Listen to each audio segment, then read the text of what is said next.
faut arrêter de jouer les pusillanimes et de s'offusquer des propos de Jean-Luc Mélenchon. Il suffit de regarder le titre de son mouvement, ça s'appelle La France insoumise. Donc insoumis, ça n'appelle pas à la déférence à l'égard des institutions. Vous voyez, donc il ne faut pas s'attendre à un discours feutré.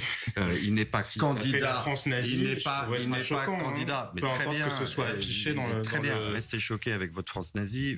Moi, je vais quand même traiter la question. Il n'est pas candidat au concours du Quai d'Orsay, vous voyez, Jean-Luc Mélenchon. Pas plus que les jeunes gens qui sont candidats pour intégrer la Brave M. Évidemment qu'on recrute des cogneurs. C'est exactement de ça qu'on a besoin dans les Braves M. Donc on va pas non plus jouer les effarés. Si vous voulez, ce ne sont pas des jeunes gens qui sont réputés pour pratiquer le yoga pendant le week-end. Et c'est pas ce qu'on leur demande. Maintenant, le vrai sujet, c'est de savoir s'il y a une violence qui est favorisée par le fait qu'on leur donne des ordres. Est-ce que les ordres sont comme en 2005, où j'ai défendu la brigade anticriminalité du 93, ils avaient des ordres très clairs, où on leur disait tout peut se dérouler en banlieue, mais rien dans Paris. Voilà, et maintenant, vous faites ce que vous voulez.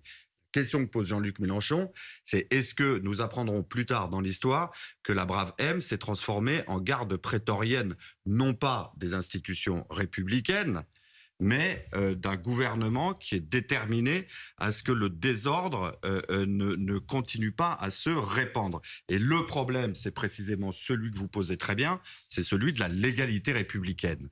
Quand on est au mépris de l'article 62.2 du Code pénal, c'est-à-dire que on arrête des manifestants qui ont le pour seul tort de manifester, c'est-à-dire qu'ils n'ont commis aucune infraction, aucun délit, aucun crime, qu'ils ont simplement manifesté et qu'on applique une mesure privative de liberté quand on les place en garde à vue, alors qu'on sait très bien qu'il y aura un classement. Pourquoi ? Parce qu'il n'y a aucun élément matériel pour les poursuivre derrière.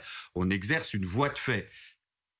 Eh bien, c'est ça le débat. Le débat, c'est de savoir si on donne un blanc-seing à ceux qui ont les pulsions les plus violentes dans la police. Le problème, c'est de savoir s'il y a un usage abusif du placement en garde à vue des opposants politiques. Le problème, c'est de savoir, et c'est un signe qui ne trompe pas, et je voudrais dire toute ma solidarité à mon confrère Harry Halimi, le problème, c'est que quand on s'attaque à ces opposants, c'est très bien. Quand on s'attaque aux avocats des gens qu'on poursuit, je vous assure que dans les états de droit dont vous parliez tout à l'heure, ça commence à sentir très mauvais.